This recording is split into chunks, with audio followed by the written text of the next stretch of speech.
Nagpahayag ng buong suporta ang Philippine National Police sa ilalim ng pamumuno ni Acting Chief PNP, Police Lieutenant General Jose Melencio C. Nartates Jr. sa House of Representatives sa pangunguna ni Speaker Faustino Boje G. D. III upang isulong ang PNP Legislative Agenda o Legenda. Ang pagkilos na ito ay alinsunod sa direktiba ni Pangulong Ferdinand R. Marcos Jr. na palakasin at gawing higit na responsable ang mga tagapagpatupad ng batas.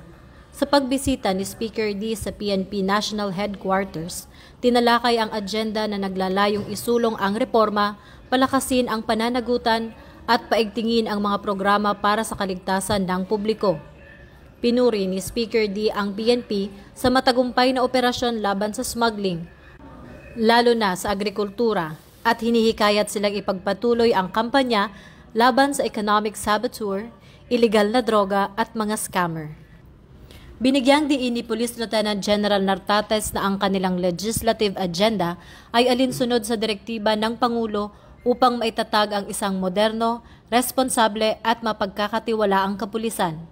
Kabilang sa mga prioridad ng PNP Legenda ang modernisasyon ng infrastruktura at sistema ng pulisya, pagpapaigting ng internal accountability, pagpapabuti ng kapakanan ng mga tauhan, at pagpapalakas ng community-based public safety programs. Patuloy ang suporta ng kapulungan at gabay ng Pangulo na nananatiling nagkakaisa ang PNP sa tungkulin nitong protektahan ng bansa at panatilihin ang tiwala ng sambayanan.